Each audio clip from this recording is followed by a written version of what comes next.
We're clocking in here. This is Timothy Hughes. If you could pan to the audience.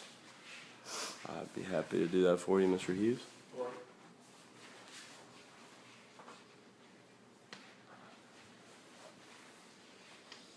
Alright.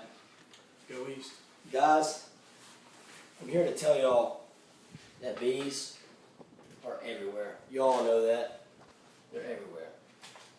A big misconception about bees is that, they're just here strictly just to annoy us and sting it. Just nothing good comes from bees. But it turns out that a lot of animals strive off the bees. Bees communicate non-verbally, of course, because they don't have mouths to talk with.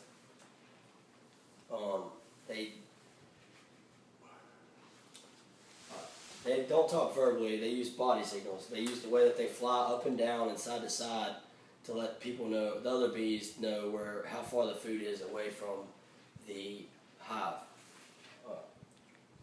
Wow.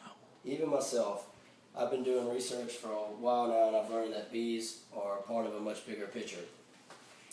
The roles of bees are determined by two different aspects. The first one is age. The younger bees take care of the queen. They're there to just help her. The bees that bring in the pollen, they bring the pollen to the queen and help her with normal tasks, like getting around and making sure that she gets fertilized and everything.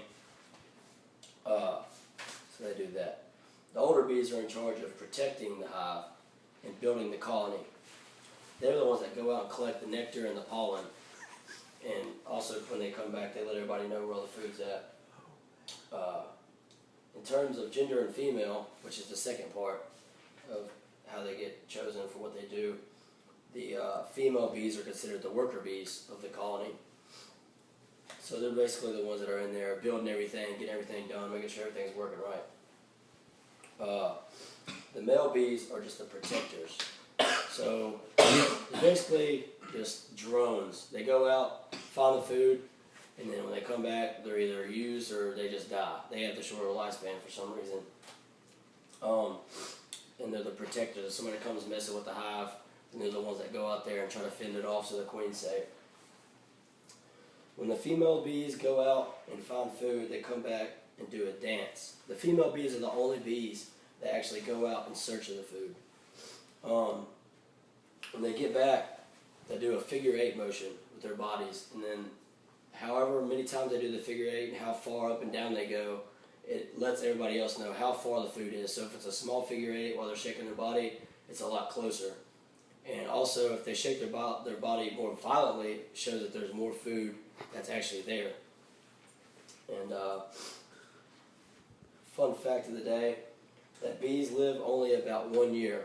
They're always so stressed out, they literally work their way to death. They work themselves to death, literally.